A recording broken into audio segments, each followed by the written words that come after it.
Hi, Mr. Smith. My name is Julian. I'm Grayson's health and physical education teacher. Please, have a seat. Thank you both for coming in. I just want to start by saying Grace is a lovely student in class. He's really respectful to me and his peers, and his personality brings such joy to the classroom.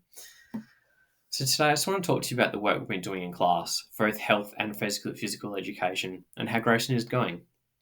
In health this term, the students have learned about two topics. The first one being respect for relationships, and the second one being skills to help them with online health information. At the beginning of both topics, I always start with diagnostic assessment, which is looking at assessing what the students currently know, just seeing where they're at and what their current knowledge is.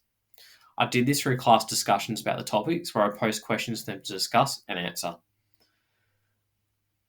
As they're working along through the term, I'll conduct formative assessments as well, just to check their understanding and provide them with feedback along the way.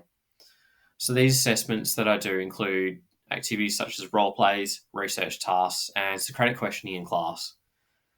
Grace has done well in these, however, he can get a little bit distracted when in group work because he loves to talk. When completing we completed two major assessments in health, one for each of the topics. So this first one is on respect for relationships, where the students had to answer some questions about the characteristics of health relationships and sources of conflict in relationships, as well as resolving a conflict. So Grayson achieved a satisfactory mark for this assessment, which is a C grade. He's done a good job, as you'll see here. He's done a good job in identifying the correct characteristics of relationships, but the explanation is just a bit lacking. So more detail needs to be provided in describing them rather than just explaining how the characteristics are used. So the second major assessment was about skills to help with online health information. As you see in this one here, students were asked to evaluate the information provided and outline 5 criteria that would help someone decide whether the information is accurate and explain how each criteria would help determine if information is reliable and trustworthy.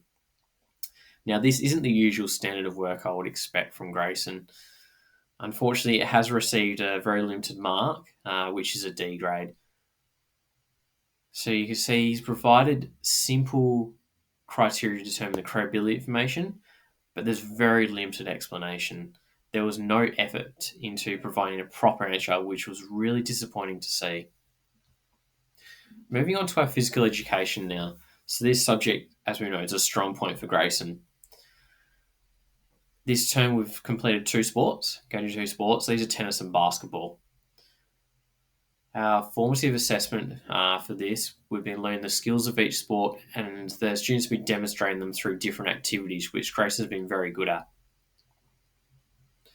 Our summative assessment for tennis involves students being assessed on how they perform the skills in games, alongside the use of offensive and defensive strategies. So Grace has achieved a high mark for B grade for tennis, as most of the time he would execute the skills to the expected standard for this grade, using the key points that I taught the students for each skill. So this video here is of Grayson, here on the iPad, is Grayson performing forehand. So he gets a good position early and it's very good weight transfer, excellent contact with the ball, and follows through the shot. While it's good with his offensive game, Grayson can improve the defensive strategies by not playing too aggressively and focusing on placing the ball around the opponent's side of the court more, so it's more difficult for the opponent to play an attacking shot.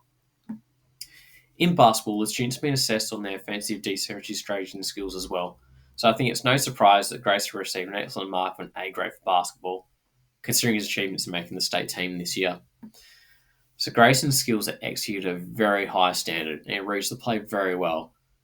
Therefore, his offensive and defensive strategies are excellent. So as you see on the iPad again here, it's Grayson performing a free throw. His hand positions are just perfect, and the body position is as well. The motion when shooting the ball is fluid, and he follows through perfectly towards the target without being lazy and letting the hand drop to the side. I've been very impressed with Grayson's leadership skills lately. He is a natural lead and always steps up, especially this last term in basketball. He's very good at starting an activity when doing group work and will help his peers when they're having difficulty doing a task. However, this leadership can sometimes lead the group astray. I encourage my students to select their own groups, but Grayson easily gets off task with his friends and will take them with him. There have been a few times when I've had to separate Grayson from his friends as it got out of hand. Grace is a very social person. He's respectful when talking with anyone. However, he does finish work early and becomes a distraction with others because he's getting out of his seat to talk with his friends. While I'm happy for my students to talk in class, I do require and would rather Grayson just stay in his seat and just socialise with people around him until his friends have finished. Now, lastly, I just want to touch on homework. So, I rarely set homework for my students, but when I do, I expect it to be done. And Grace is really good at that. He always brings back completely the next day. However, as I was showing you in the health assessments, they seem to be rushed, and I do require more effort and detail. So, I would recommend Grayson shows you the homework when it's completed and make sure it's completed to a good standard.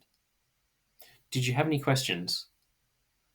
No worries. Well, thank you for coming in today.